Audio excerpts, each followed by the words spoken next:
Pemirsa, di Hari Lingkungan Hidup Sedunia, aktivis maksud kami lingkungan melaporkan pencemaran habitat gajah Sumatera ke Polda Riau. Pembuangan limbah B3 ilegal disinyalir menyebabkan kerusakan lingkungan dan ekosistem Tua Langka. Aktivis Yayasan Anak Rimba Indonesia mendatangi Polda Riau di Jalan Patimura, Kota Pekanbaru. Kelompok pecinta alam ini melaporkan pencemaran di sekitar Taman Hutan Raya Sultan Syarif Qasim II di Kabupaten Siak. Pegiat lingkungan meminta Polda Riau menyelidiki kerusakan hutan dan aliran sungai di habitat gajah Sumatera tersebut. Menurut Ketua Anak Rimba Indonesia, Mateus, telah terjadi pencemaran limbah bahan berbahaya dan beracun atau B3 di kawasan seluas 300 hektar. Pencemaran ini dikhawatirkan mengancam kehidupan satwa gajah, tanaman langka, dan masyarakat di sekitarnya karena air sungai Takuana terkontaminasi zat berbahaya.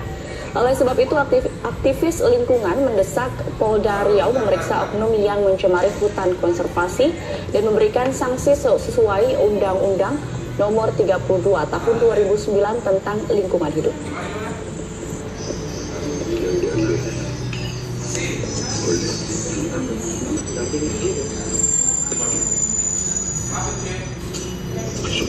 Pemirsa, seperti apa kerusakan lingkungan yang mengancam habitat gajah Sumatera? Kita langsung ngobrol dengan Kepala Suku Yayasan Anak Rimba Indonesia atau ARIMBI, Mateus Simamora. Selamat pagi, Bang Mateus.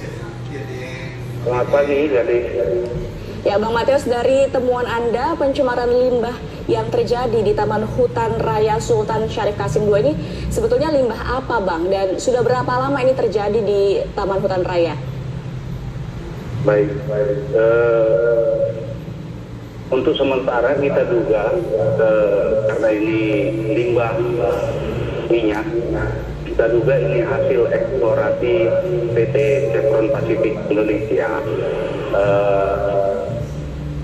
Tebaran limbah tersebut sudah mencapai kawasan konservasi Taman Hutan Raya Sultan Syarif Qasim Minas dan kawasan Suaka Marga Satwa Balai Raja, di mana di tempat itu memang sebagai habitat gajah Sumatera. Itu Mbak Gadi. Kalau kita bicara luasan, ada berapa titik atau berapa luas yang terdampak oleh pencemaran ini? Khusus di Blok Rokan sendiri itu ada sekitar 900-an titik, tapi karena ini belum pernah dilakukan audit lingkungan oleh Kementerian Lingkungan Hidup, maka belum ada data yang pasti. Untuk sementara informasi yang berhasil kita dapatkan dari masyarakat itu ada 900-an titik, begitu Mbak Gadi. Nah, untuk kawasan Taman Hutan Raya di mana itu ada pusat pelatihan gajah, itu di sepanjang Sungai Takuana, tempat gajah itu mandi dan minum, begitu Mbak Gadi. Berarti posisinya yang paling banyak adalah di sekitaran sungai ya, Bang. Lalu apakah sudah ada tindakan dari Dinas Lingkungan Hidup setempat begitu untuk menangani kasus pencemaran ini, Bang? Nah, begitulah yang kita herankan sekarang ini. Situasi ini kan tidak terjadi baru-baru ini. Ini sudah berlangsung cukup lama karena dari riset atau observasi yang kita lakukan di sepanjang Sungai Takuana itu ada lapisan-lapisan minyak bumi, kerak minyak bumi begitu. Nah, sampai saat ini belum ada upaya penegakan hukum juga tidak ada. Makanya kita menganggap pemerintah tidak peduli dengan persoalan ini. Lalu Anak Rimba Indonesia mengambil inisiatif untuk menggantikan fungsi pemerintah itu, begitu Mbak Gadi.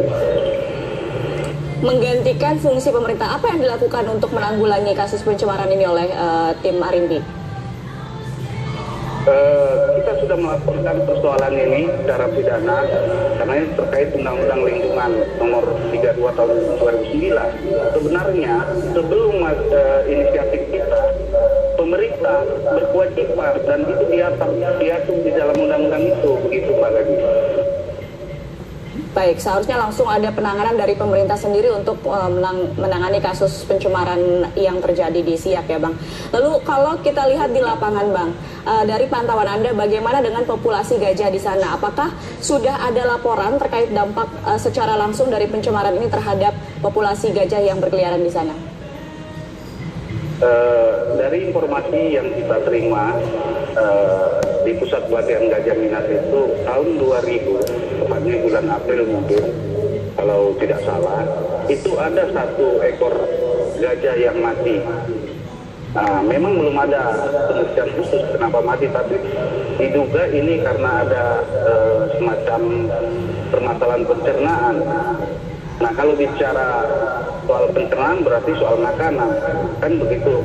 Nah, kita juga air yang terkontaminasi di kawasan itu yang dikonsumsi gajah tersebut, begitu Mbak Gadis.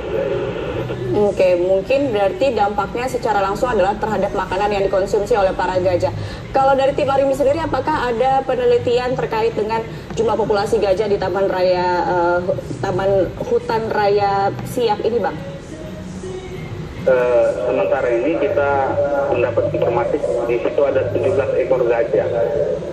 Kemudian di pelatihan gajah Sebanga itu ada sekitar 4 ekor. Nah, semuanya itu lokasinya sudah terkontaminasi minyak ini, Mbak Gadi. Iya. Bang, kalau kita sebut dari data yang disebutkan oleh mungkin Badan Konservasi Dunia ini juga menyebut 69% dari habitat gajah Sumatera ini hilang dalam 25 tahun. Sebetulnya apa sih Bang yang bisa kita lakukan untuk melindungi para gajah dan memperkecil angka kasus atau angka penurunan populasi gajah yang terjadi selama ini? Ya, memang persoalan pertama soal gajah ini kan wilayah jelajah yang sudah berkurang akibat illegal logging, perambahan hutan, dan izin-izin HGU yang dikeluarkan secara jor-joran oleh pemerintah, sehingga jelajahnya itu mengecil begitu. Nah, di samping persoalan yang sedang kita laporkan ini, bahwa habitatnya itu memang sudah tercemar begitu. Nah, untuk ke depan kita minta pemerintah ini konsisten terhadap lingkungan ini begitu, Mbak Gaji. Apapun misalnya kerjasamanya dengan perusahaan-perusahaan untuk menghasilkan devisa itu tetap memperhatikan persoalan lingkungan, jangan mengabaikan itu begitu. Untuk sementara ini kita menuntut agar dilakukannya pemulihan tanah terkontaminasi minyak di wilayah kawasan konservasi itu, Mbak Tadi. Sejauh ini Arimbi sendiri ini berkolaborasi dengan siapa saja Bang yang untuk penindakan kerusakan lingkungan khususnya yang terjadi di Taman Hutan Raya Siak? Kita sudah berkoordinasi dengan Polda Riau karena pihak-pihak terkait lainnya memang susah untuk ditembus gitu. Nah, untuk Chevron sendiri kita sudah layangkan somasi, tapi ya memang seperti itulah situasi kita saat ini. Susahnya ini kendalanya di mana Bang? Boleh dijabarkan lagi kesulitan dari Arimbi untuk menembus pihak-pihak yang harusnya bertanggung jawab atas kerusakan lingkungan yang terjadi ini? Garda terdepan itu, Pak Gadis, itu Kementerian Lingkungan Hidup dan SKK Migas yang terkait langsung dengan produksi minyak ini, Pak Gadis. Nah, mereka selama ini kan tidak memperhatikan persoalan lingkungan. Makanya hal ini terjadi bertahun-tahun begitu. Baik, terima kasih Bang Mateus sudah bergabung bersama kami dari Pekanbaru Riau. Semoga ada aksi nyata ya dari pemerintah dan juga kita semua untuk melindungi populasi dan juga habitat gajah. Terima kasih Bang Mateus. Ya, sama-sama Mbak Garis. Pemirsa, usai Headline News pukul 9, Selamat Pagi Indonesia akan kembali dengan sejumlah informasi menarik lainnya. Tetaplah bersama kami.